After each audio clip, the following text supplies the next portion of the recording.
Whoa, here we go. Hey, we are in week 3 of a series we've entitled What Your Life Is Missing. Even as I was reviewing it last night, I was like, wow, it's kind of interesting to tell you your life is missing something when you're over here like, I'm not missing anything. I'm just fine. And it's not that your life is missing this. It's if you added this, I know that you would gain eternal and internal success in your life. And over the course of 4 weeks, we're going to look at 4 different items, 4 keys, 4 puzzle pieces that we know if we added them to your lives, it would drastically change. Week 1, we looked at the need for God, to be in a relationship with God. That is paramount. That's everything that we are about. Last week, Pastor Lee was here from Las Vegas, and he taught the need for love, especially loving our neighbors and being kind. And week 3 here of what is missing from your life, the puzzle piece, if you will, is the need for purpose. The need for purpose. I'm sure many of us have wondered, what am I doing here? Why was I born? Why was I created? Who was I created by? What's the point? What's the point of all of this? What's the point of what's going on in my life? And maybe you understand like the need for a relationship with God. Okay, I'm good with that. I was created by something. His name's God. I want to know him. I'm going to get to know him more. And I need to love people. That's compelling. But why? Why am I here? Why was I put on this earth? Why am I born? What is it? And I think even times that I've done puzzles in my life, there's that moment, because remember there's 2 types of people, puzzle people and non-puzzle people. There's 2 different types. There's no in between. I've tried to be a puzzle person, but I'm not a puzzle person. And I remember doing a puzzle and just thinking, what am I doing here, right? Like I could do anything but this and be much happier than this puzzle. I filled the edges, was like, I'm still not fulfilled with my life. Anybody else? I'm not a puzzle person. It's not me. And I looked at this puzzle and thought, what am I doing here? What's the point? What's the purpose? And I was even able to see the picture on the box. Anybody, are you cheaters when you because I think if you have the box out, you're a cheater. Yeah, see? Do it blind. Have a real challenge in your life. Yeah. Go get a real hobby, golf. And so, you know what I mean? And so here I am doing I'm like, what's the point of this thing? Like, why am I even here? I want you to know Colossians chapter 1, verse 16. Colossians chapter 1, verse 16. This will sum up so much of why you're here. For everything, absolutely everything, above and below, visible and invisible, everything got started in him and finds its purpose in him. Everything, absolutely everything. The New York Times bestseller book, The Purpose-Driven Life, written by Pastor Rick Warren, the second most sold Christian book outside of the Bible, opens up with this audacious line. It's not about you. Shocker. Like big headline. It's not about you. But so much of our lives, when we look at our purpose and why we were born, we look at internally, who am I? How is it about me? The purpose of life is far greater than your own personal fulfillment and or gain. But the purpose of life is far greater, far bigger, far more grandiose, far more specific, and then your own fulfillment and gain. It's better than your peace of mind. It's better than your happiness, your family, your career, your wildest dreams and or ambitions. Those are great, but they are not your purpose. I want you to know why you were placed on this planet, and you must begin with God, not you. You must begin with God, not you. So that you were born by purpose and for his purpose. You were born by his purpose and for his purpose. I think so often we find ourselves looking at, what do I want to be? How am I going to grow? How am I going to be different? The search for the meaning of life has puzzled people for thousands of years. This has been a confusing topic, and there's been books and seminars and things written about this. Typically, we are puzzled because we start with the wrong beginning ourselves. We start with, who do I want to be? How can I make these things happen? What am I going to become? We ask a self-centered question. What do I want to be? What should I do with my life? What are my goals? What are my ambitions? What are my dreams for my future? By focusing on ourselves, we will never reveal life's true purpose. By focusing on ourselves, we will never reveal life's true purpose, why we were born and why we are here. Job chapter 12, verse 10 puts it this way. It is God who directs the lives of his creatures. Everyone's life is in his power. It's God who directs us. It's God who guides us. It's God who loves us. Contrary to many popular books and blogs and podcasts and seminars that you can take, those things are great. You can 10x your personal life. You can become a greater business person and leader. You can make more money, and those are all fabulous things, but they will never discover what the purpose of your life actually is. Having more money and more personal fulfillment and more gain, those are great things and those are noble, but those are not the reason why God created you. That is not your purpose. They tell you to look within yourself. But you won't find anything really there. Nothing that really of a value that you're looking for. You've probably tried it already. Aim high, go for it. You got this. All true and maybe can be helpful, and you can become successful, but it won't help fill the void of your life. It won't help fill the void of your life, contrary to those things. Romans chapter 8, verse 6 has it this way: obsession with self in these matters is a dead end. Attention to God leads us out into the open, into a spacious and free life. Attention to self is a dead end. Even self-help, Luke chapter 9, verse 24. Self-help is not self-help at all. Self-sacrifice is the way, my way, to find yourself, your true self. So as we go on this journey, of the course of this series, and we look at the need for God, we look at the need for love, but the need for purpose, the need to answer that big question, what am I doing here? Why was I born? What was I created for? You didn't create you, so don't look within you. You didn't create you. Don't look within your heart. My heart is evil and wicked above all things. My heart is deceitful. My heart is deceiving. I want to look to who God is. I want to look who created me. I want to look to his identity. You have to go to the creator. You have to go to the owner's manual to know his purpose for your life. But you know what the problem inherently is? Only 8% of regular church attending Christians open their Bible on a weekly basis. It's real difficult to know the owner's manual if you don't know the owner or read his manual. And so then we go to great people and great self-help educators who are going to make you a better, more successful business person, but you still don't know why you were born. Your bank account's inflated and beautiful. Be rich beyond the wildest dreams, but also know why God created you. Know why you were born here. Know why you were created. Know why you live here. It's difficult to know the purpose of life when you don't know the Creator or his Bible. Because nowhere in Scripture is happiness the goal. Do you know that? Nowhere. Nowhere in Scripture is it like, oh, you got to be happy, happy, happy, happy, happy. Nowhere is it all about your own personal gain. Nowhere. It is always about serving. It is always about self-sacrifice. It is always about him. Our goal is to obey God. You know what the goal of life? Obey God. That doesn't sell very well in the world. Nope.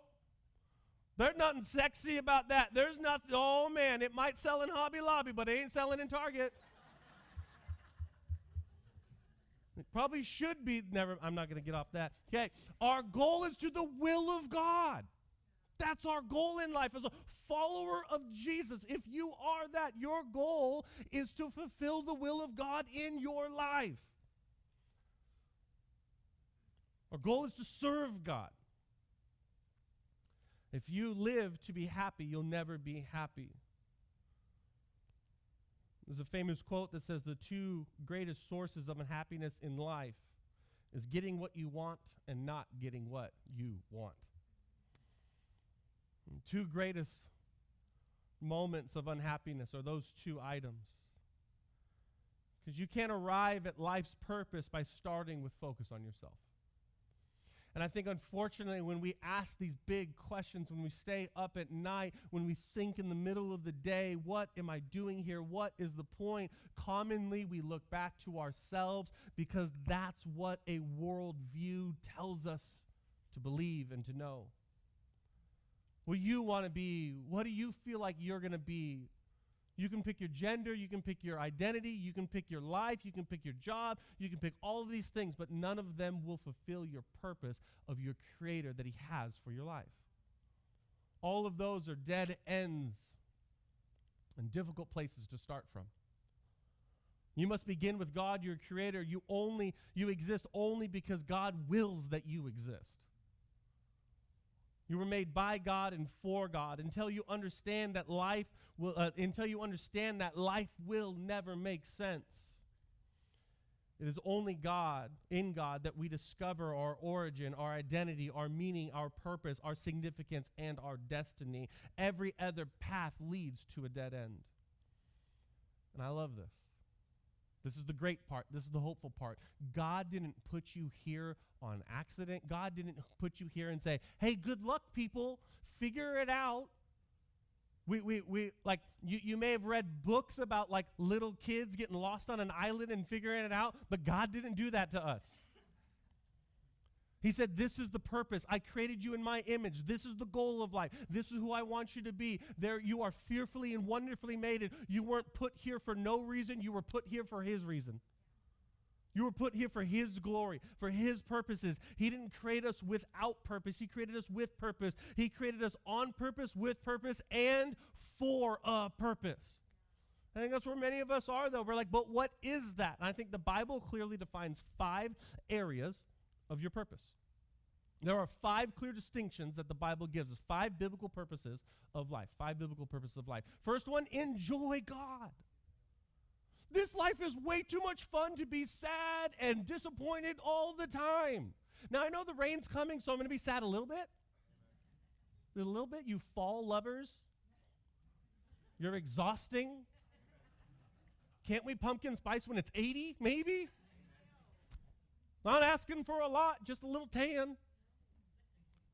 Enjoy God. God created you. God created your family. God created this beautiful place we get to live. Enjoy His presence. Enjoy His grace. Enjoy the life that you've been given. The first thing you've got to do that He gives you a purpose in life is just enjoy Him. Adam and Eve enjoyed the presence of God. The relationship with God is such a big deal, and it was week 1. The second thing is be in God's family. Do family things with God. So you enjoy Him, be with Him, eat dinner with Him, commune with Him, know Him, invite His presence, and everywhere you go, be in God's family. You are grafted in it. Become Christ-like. You look like who you hang out with. It's frightening to know that only 8% of regular church attenders read their Bible. But it's not that surprising when we see Christians look like the world more than they look like their Creator.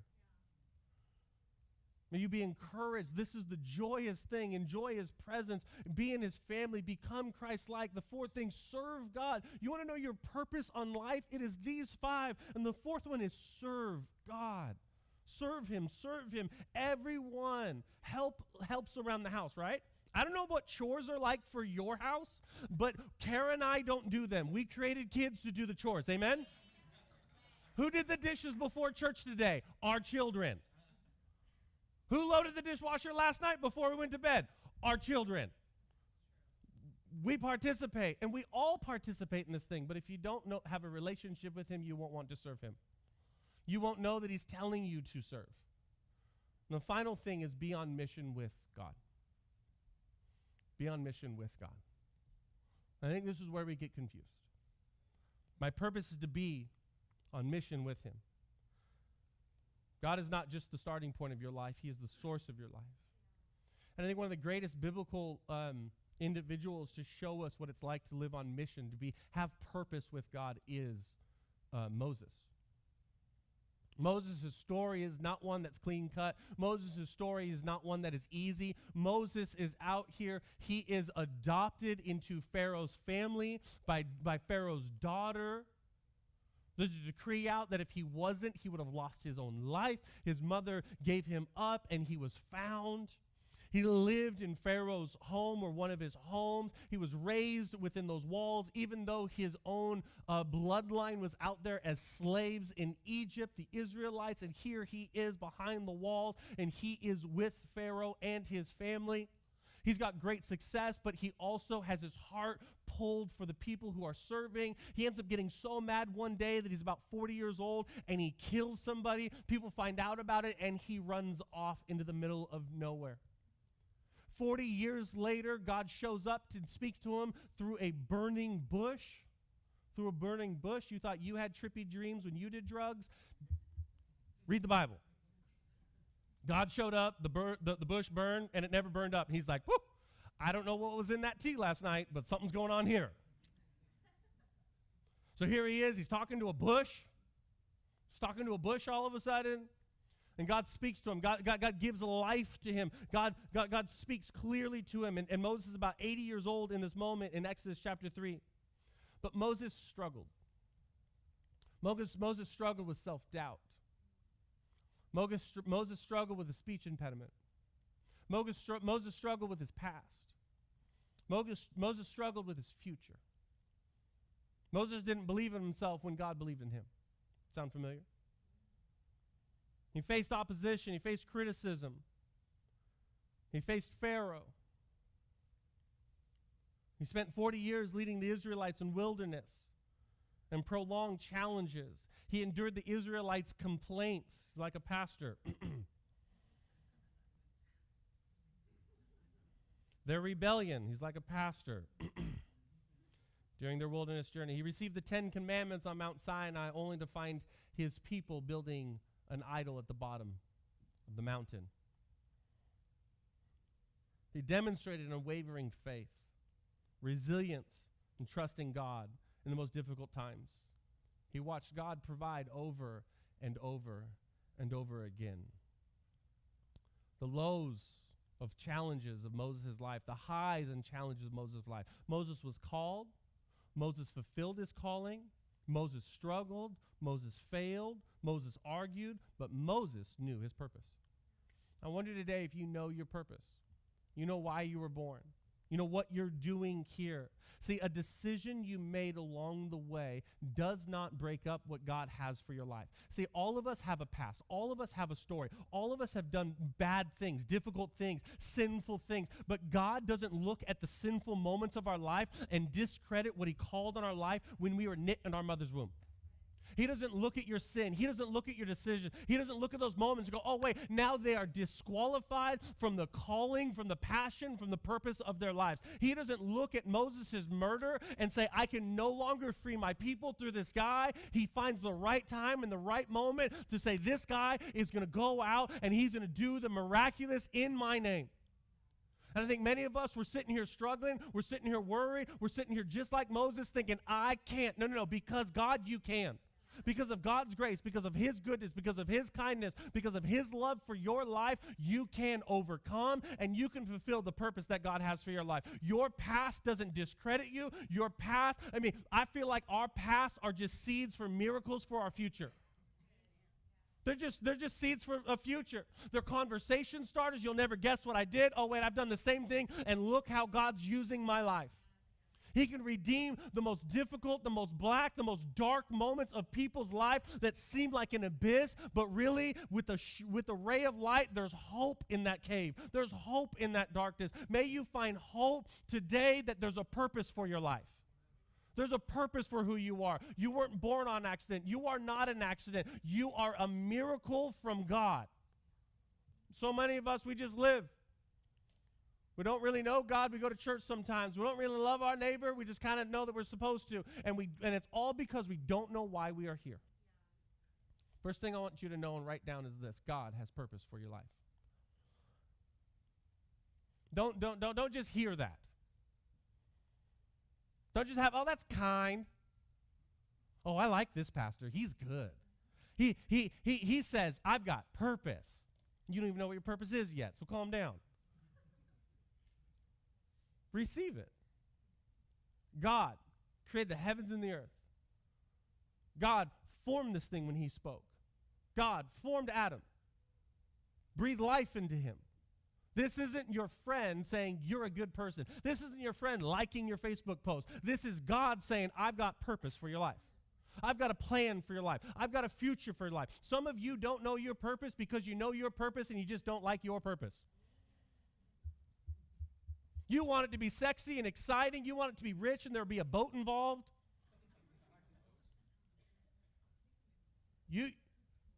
Some of you know your purpose, but you don't know your purpose because you don't like your purpose. Because your life and purpose is all about you and it's not about him. You became idol, you became God, you became glory, and you're taking things from God that are supposed to be shifted towards him. It was never about you. It will always be about him. It will always be about his glory. This passage describes the burning bush encounter where God calls Moses to lead the Israelites out of Egypt. Moses intentionally responds with reluctance and self-doubt, questioning his ability to fulfill his purpose. Okay, but there's two distinctions here: calling and purpose. Okay, it's a little gray. Let me make it less gray for you. What's my purpose and what's my calling? And I know you're a Christian if you talk like this. No one else in the world is like, what's my calling in life? Christians are like, what's my calling? Let me tell you, your purpose is all of us. We all have the same one. Your calling is the granular version of how you're going to live out that purpose. And it will never point to you, and it'll always point to him, and it'll always make sure that you're taking as many people to heaven as possible. That's it.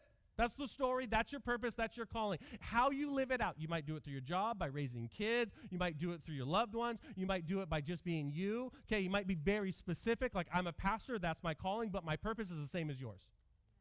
That is to tell everybody about Jesus. That is to be salt and light. That is to love people. That is to care for people. And sometimes I'm really bad at it, and sometimes I'm good at it.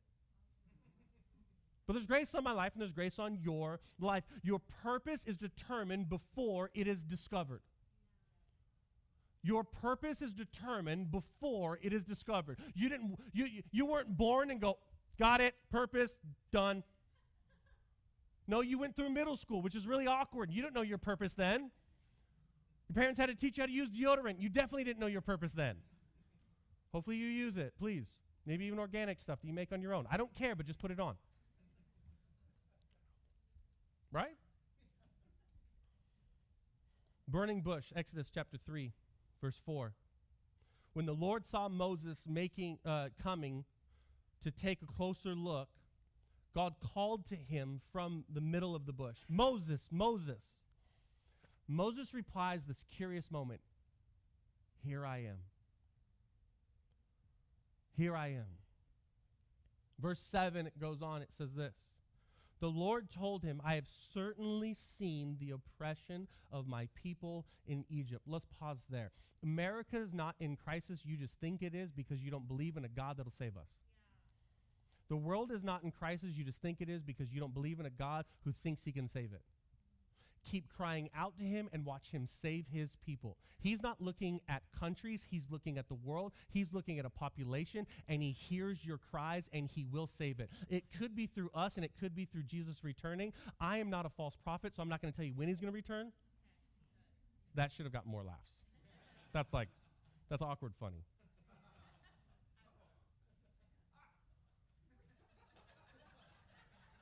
That was good. But hey, don't think that God's scared. Don't think he's worried. Don't think he's shaking in his boots. Don't think he's looking down going, my word, what are we going to do? He has a plan, and his plan is you. His plan is us to save the world. His plan is us to tell everyone about Jesus. His plan is us to be salt and light. His plan is us to care and love people as much as possible. There is not crisis. This is not Looney Tunes and a caution sign, okay? We're not confused or worried. We know the mission. We know the purpose. But if you don't read this, you won't ever have a clue of what to do. Got real quiet. He hears you. I've heard these their cries in distress because of their harsh slave drivers. Yes, I am aware of their suffering. Verse 8, So I have come down to rescue them from the powers of the Egyptians and lead them out of Egypt into their fertile and spacious land. It is land flowing with milk and honey. I'm lactose intolerant, so it doesn't sound that great. The land of the Canaanites, Hittites, Amorites, Perizzites, Hivites, and Jebusites now live. Verse 9, look, the cry of the people of Israel has reached me, and I have seen how harshly the Egyptians abuse them. Notice that. Look, the cry. See, the temperature of our relationship with God will always be relatable through our prayer life. If we don't pray, don't be so surprised why he doesn't hear your cry. If you don't pray, don't be so surprised why he doesn't hear your cry. Your prayer life is direct access to the future that you have. You want to know your purpose. You want to know your calling. You want to know your God. You want to have a relationship. Begin to pray. Begin to groan. Begin to cry out. Begin to weep. Begin to talk. Begin to care. Begin to have a relationship with God. As often as possible, he hears our cries. Verse 10. Now go, for I am sending you. Life changes when God speaks. God knows what his people are going through. God hears your cries. It will never be in a political system. It will always be in Jesus. You might have identifying factors that lead you to liking and voting for a political system, but my heart will always be captured by God. He will always be the one that I cry to. He will always be the one that I speak to first. He will always be the one that I complain to. He will always be the one that I praise. He will always be the one that I talk to. He will always be the one that I share my life about. Because he's the one that can actually do something. My hope will never be in politics. My hope will always be in God. God knows him by name. He says, Moses. See, your best ability will be your availability. And so many of us were cut off to God relationally, so we find ourselves unavailable to the one who wants to use us. Your best ability will not be your sales ability, not your talents, not your gifts. Will always be your ability to be in conversation and relationship with God. He calls him by name, your ability. He was off. He thought he discredited himself. He thought he would never be successful. He thought he could never go back to Egypt and see his family and his people. 40 years has passed with the identity that he's a murderer. And God still calls him. God still speaks to him. God still has a moment with him. Your purpose will come out of God's voice. Your purpose will always be attached to serving and leading. Even Jesus had a purpose that came from Scripture, came from his Father's voice. Isaiah 61:1, for the Spirit of the Sovereign Lord is upon me to preach good news to the poor, to bind up the brokenhearted, proclaim freedom for the captives, for this is the year of Jubilee. In verse 2, that when Jesus speaks this in the synagogue, he's saying, this is my purpose. This is why I was born here. And notice it is not about him, but it is about him so his Father can be glorified, so that people can be set free. Your purpose will always be about darkness losing and light winning. Your purpose will always be about marriages being restored, will always be about restoration, will always be about hope, will always be about people meeting Jesus and finding salvation. That is your purpose. And God spoke to Moses and gave him his purpose, not so Moses could be glorified, but so people can be set free. So people can be trusting him. Moses had a burning bush, we had Jesus. Moses had a burning bush, we have the Holy Spirit guiding and leading us. Complicated purpose is overrated. Simple purpose is where we are. Serve God. Lead everyone you know to him. Because God is with you, even your excuses. I love a good excuse. Except for where I'm parenting. Does anybody make you madder than your own children? No, nothing. I was in a car with them yesterday for a couple hours too long, and I was like, whoa, do I love these guys? Because I might fight one of them or all of them. That's it, we're pulling over. I need 10. Because they have a lot of excuses. A lot of excuses. They're negotiators. Are you raising these children as well? Yes. I say no. They say da-da-da-da-da. And I say, in a very kind, loving, pastoral way, stop talking. Yeah. Sometimes you got to pull the authority card, like, whoop, why? Nope. I hear you speaking, and I want to hear, yes, Dad. God reassures Moses that he will be with him and provides the promise of his presence. Wherever you are right now, discovering your purpose, and immediately you're going to excuses, always know God's with you. God knows you. And God knows you're a complainer. God knows you have excuses. But God still wants to use you. See, God equips the called. He doesn't call the equipped. He's not waiting for you to do all of the religious church things. He's ready for you to be used right where you are in his perfect timing and his divine glory. But so many of us were unavailable when we need to set our hearts to be available to be used by him. We think he calls us when we're equipped. He thinks he calls us when we know all 66 books of the Bible, when we've memorized these things, when we've done these things. No. He's ready to use you today. Exodus chapter 3, verse 11. But Moses protested. Oh, my word, I can't do that. I can't have that. Exodus chapter 3, verse 11. It'll come up on the screen. But Moses protested to God. Who am I to appear before Pharaoh? Who am I? I think this is where many of us get stuck. We're stuck right where we are. Who am I?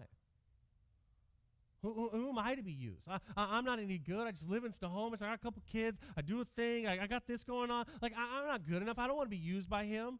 But who am I to appear before Pharaoh? Who am I to lead the people of Israel? God answered, I will be with you. It's such a human reply, but it's not about you. It will always be about him. I love that God didn't let him off the hook. I love that God's like, you know what? Yeah, you're right. This is actually a bad decision. I shouldn't use you.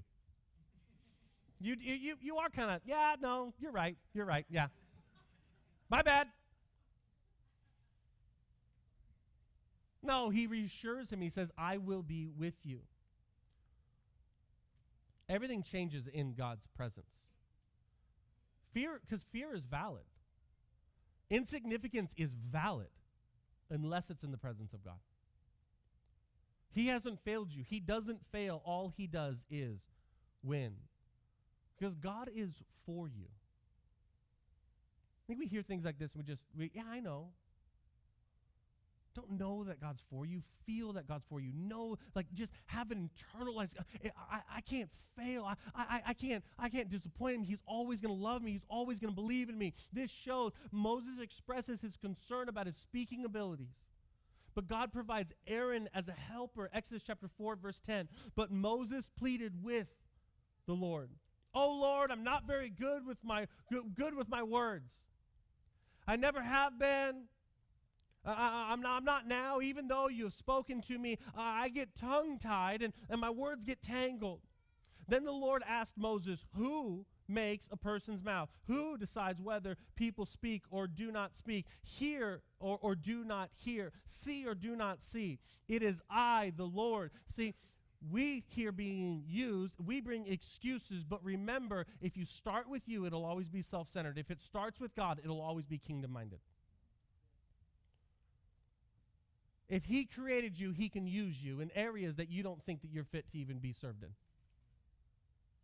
Verse 12, now go, I will be with you as you speak, and I will instruct you in what to say. But Moses again pleaded. I love his complaints. I'm just so relatable. Anybody else? Lord, please. I love that part. Send anyone else. Anyone. Like, he didn't put out there like anyone but like, please don't send these people. He's like, anyone. I'll take anyone but me. Then the Lord became angry with Moses. Woo. All right. Okay. What about your brother Aaron, the Levite? I know he speaks well, and look, he's on his way to meet you now. He will be delighted to see you. Talk to him and put the words in his mouth. And again he says this line, I will be with both of you as you speak, and I will instruct both of you in what to do. This is why groups are so important. This is why community matters. Because God's mission is rarely fulfilled on a singular individual, but it is always fulfilled in groups. It will always be filled in community. It will always be filled together with others. Well, final thing is this as we close, God's plan. God has a great plan. God has a great plan for your life. God has a great ministry for you. God has great hope for others. God sees you. He sees us right now. Help is right here in this room. God will always help his people from slavery to freedom using his people. He will always use us. He will always be guided by us. The conclusion of Moses' life, where he fulfills his purpose by leading the Israelites to the edge of the promised land, even though he doesn't get to enter it himself, can serve as a powerful illustration of life lived in alignment with God's plan. You find Moses' story in Exodus and Leviticus and Deuteronomy. In Deuteronomy chapter 34, verse 10 and 11 reads this, discussing the end and conclusion and celebration of Moses' life. It says, there has never been another prophet in Israel like Moses, whom the Lord knew face to face. They had a relationship. Lord knew him face to face. The Lord sent him to perform all the miraculous signs and wonders in the land of Egypt against Pharaoh and all of his servants and his entire land. Moses did it. Moses fulfilled it. Moses is that guy. Moses is the one who saw it. But notice this. If you know the story of Moses, I said it a second ago, he doesn't actually enter the promised land because it is not about you. Yeah. He passed a baton off to Joshua, and Joshua took them into the promised land, that you will raise sons and daughters. You will be with family members. There is a ripple effect when you live on purpose with God, that other people will go far greater and far further than you will even lead them. Don't make this life about you. Make it about God. Let's stand to our feet.